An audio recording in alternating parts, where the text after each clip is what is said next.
Good morning student, this is your Hindi class. I am your Hindi teacher SP Upadhyay. 30 of May के lecture में हम लोगों ने क्षितिज गद्य खंड का चैप्टर 2 ल्हासा की ओर को में जो है लेखक के बारे में पढ़ा था और ल्हासा की ओर चैप्टर के बारे में भी पढ़ा था। आज के लेक्चर में हम लोग उस चैप्टर को आगे जो है एक्सप्लेन करेंगे और समझेंगे कि लेखक ने अपने तिब्बत की यात्रा में अपने कौन कौन से अनुभव को हमारे बीच रखा है।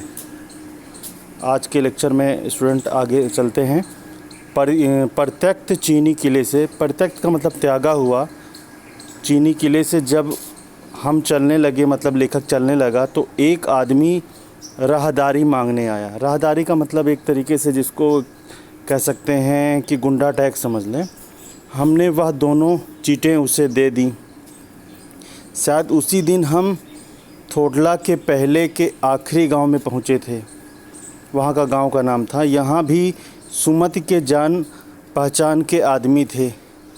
सुमत वहाँ का रहने वाला था और उसको वहाँ के लोग जो है वो बौद्ध भिक्षुक था। वहाँ के लोग उसको अच्छी तरीके से जानते थे और भिखमंगे रहते भी ठहरने के लिए अच्छी जगह मिली, क्योंकि वहाँ का ड्रेस, वहाँ यानी तिब्बत जाने के लिए बहुत अच्छा ड्रेस भी नहीं होना चाहिए और बहुत ख़राब ड्रेस भी नहीं होना चाहिए। भिखमंगे रहते हुए भी ठहरने के लिए अच्छी जगह मिली, क्योंकि सुमत को वहाँ के जो लोकल स्थानीय लोग थे वो अच्छी तरह पहचानते थे। इसलिए जो है लेखक सुमत के साथ गया था, इसलिए वहाँ उसको रहने के लिए जगह मिल गई। 5 साल बाद हम इसी रास्ते से लौटे थे और भिखमंगे नहीं, एक भद्र यात्री के वेश में। अपनी पहले की बात बता रहा है कि जब 5 साल बाद जो है इसी रास्ते पे लौटा और वो भिखमंगे के वेश में नहीं था, एक अच्छे यात्री के वेश में था। तो घोड़ों पर सवार होकर आए थे, किंतु उस वक्त किसी ने हमें रहने के लिए जगह नहीं दी, क्योंकि लोग डरते थे कहीं चोर डाकू तो नहीं है, चोर रहने के बहाने आ जाए फिर हमारे घरों में लूट मार करे। और गांव के सबसे गरीब झोपड़े में ठहरे थे। बहुत कुछ लोगों की उस वक्त की मनोवृत्ति पर निर्भर है। मनोवृत्ति का मतलब लोगों की विचारधारा पर। खासकर शाम के समय जो है छठ पीकर बहुत कम होश हवास को दुरुस्त रख। छठ वहाँ का मतलब एक तरीके से लिक्विड समझ लें या शराब है, एक मादक पदार्थ, नशा पैदा करने वाला, वही वो। तो वहाँ के लोग शाम को वो अपना पी लेते थे, तो उनको अपना होशो हवास नहीं रहता था। अब हमें सबसे विकट डांडा थोडला पार करना था। सबसे कठिन जगह थी और बहुत दुष्कर जगह थी, बहुत ख़तरनाक। डांडे तिब्बत में सबसे खतरे की जगहें हैं। 16-17 हज़ार फीट की ऊंचाई होने के कारण उनके दोनों तरफ मीलों तक कोई गांव गिराव नहीं होते थे, मतलब कोई बस्ती नहीं होती थी। सुनसान जगह, नदियों के मोड़ और पहाड़ों के कोने के कारण बहुत दूर तक आदमी को देखा नहीं जा सकता। डाकुओं के लिए यही सबसे अच्छी जगह है। डाकुओं को के लिए ये ऐसी जगह तो डाकू लोग खोजते हैं कि जहाँ बस्ती ना हो, भीड़ भाड़ ना हो, ताकि यात्रियों को लूटने में उनको आराम रहे। तिब्बत में गांव में आकर खून हो जाए तब तो खूनी को सज़ा भी मिल सकती है, लेकिन इन निर्जन स्थानों पे, निर्जन का मतलब जहाँ कोई न रहता हो, स्थानों में मरे हुए आदमियों के लिए कोई परवाह नहीं करता। मतलब गांव में अगर कोई किसी को मार दे तो भले कुछ हो जाए, उसके खिलाफ़ कोई कार्रवाई हो, लेकिन अगर ऐसे सुनसान जगहों पर किसी को कोई मार देता था तो कोई कार्रवाई नहीं होती थी। सरकार खुफिया विभाग और पुलिस पर उतना खर्च नहीं करती और वहाँ गवाह भी तो कोई नहीं मिल सकता। डकैत पहले आदमी को मार डालते हैं और उसके बाद देखते हैं कि कुछ पैसा है कि नहीं। हथियार का कानून ना रहने के कारण यहाँ लाठी की तरह लोग पिस्तौल बंदूक लिए फिरते हैं।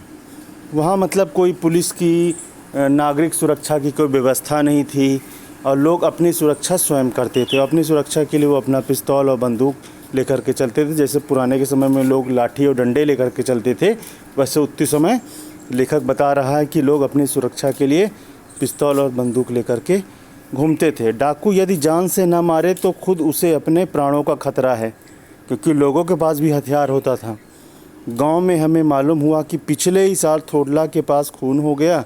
शायद खून की हम उतनी परवाह नहीं करते क्योंकि हम भिखमंगे थे, क्योंकि जो लेखक इस बार गया था वो भिखमंगे के बेस में गया था। और जहाँ कहीं वैसी सूरत देखती, टोपी उतार, जीभ निकाल, कुची कुची, कुची कुची का मतलब दया दया, एक एक पैसा, अगर उसको खतरा लगता था इस तरीके के शब्दों को में बोलते थे, कहते भीख मांगने लगते। लेकिन पहाड़ की ऊंची चढ़ाई थी, पीठ पर सामान लाद कर कैसे चलते। और अगला जो है पड़ाव 16-17 मील, 1 मील में लगभग 1.5 किलोमीटर होते हैं। उतनी समय का जो डिस्टेंस यानी दूरी नापने का जो पैमाना था वो मील में था, अब किलोमीटर चलता है। 16-17 मील से कम नहीं था।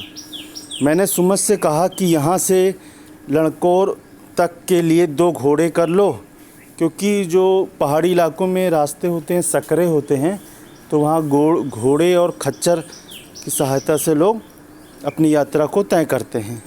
सामान भी रख लेंगे और चढ़े चलेंगे। दूसरे दिन हम घोड़ों पर सवार होकर ऊपर की ओर चले। डांडे से पहले एक जगह चाय पी और दोपहर के समय डांडे के ऊपर जा पहुँचे।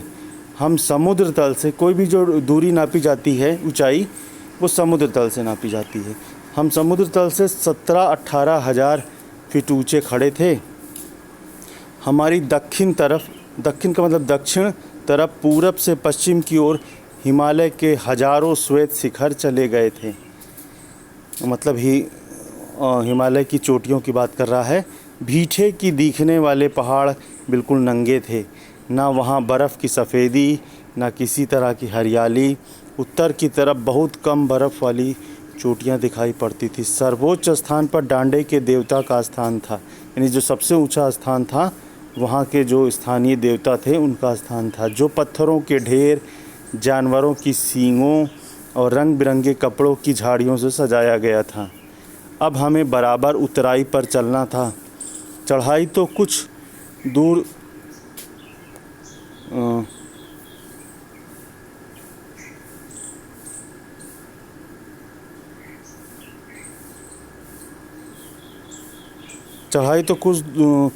थोड़ी मुश्किल थी, लेकिन उतराई बिल्कुल नहीं। शायद एक और सवार साथी हमारे साथ चल रहे थे। मेरा घोड़ा कुछ धीमे चलने लगा। मैंने समझा कि चढ़ाई की थकावट के कारण ऐसा कर रहा है और उसे मानना नहीं चाहता था। धीरे धीरे वह पिछड़ गया। मैंने दोनिक्वस्तों की तरह, ये जो बताए थे, की तरह अपने घोड़े को झूमता हुआ चला जा रहा था। जान नहीं पड़ता था कि घोड़ा आगे जा रहा है या पीछे। झूमता हुआ आराम से चल रहा है। जब मैं जोर देने लगता तो वह सुस्त पड़ जाता। एक जगह 2 रास्ते फूट रहे थे, मतलब 2 रास्ते में रोड बट रही थी। मैं बाएं का रास्ता ले 1.5 मील चला गया दाहिने। फिर आगे एक घर में पूछने से पता चला कि लड़कों का रास्ता दाहिने वाला था।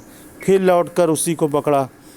4-5 बजे के करीब मैं गांव से मील भर पर था तो सुमत इंतज़ार करते हुए मिले।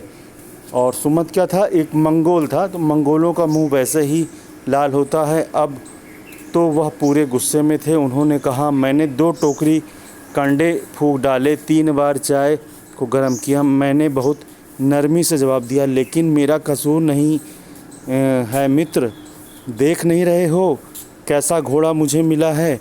मैं तो रात तक पहुंचने की उम्मीद रखता था। खैर, सुमित को जितनी जल्दी गुस्सा आता था उतना ही जल्दी वह ठंडा भी हो जाता था। लड़कों में वह एक अच्छी जगह पर ठहरे थे। यहाँ भी उनके अच्छे यजमान थे।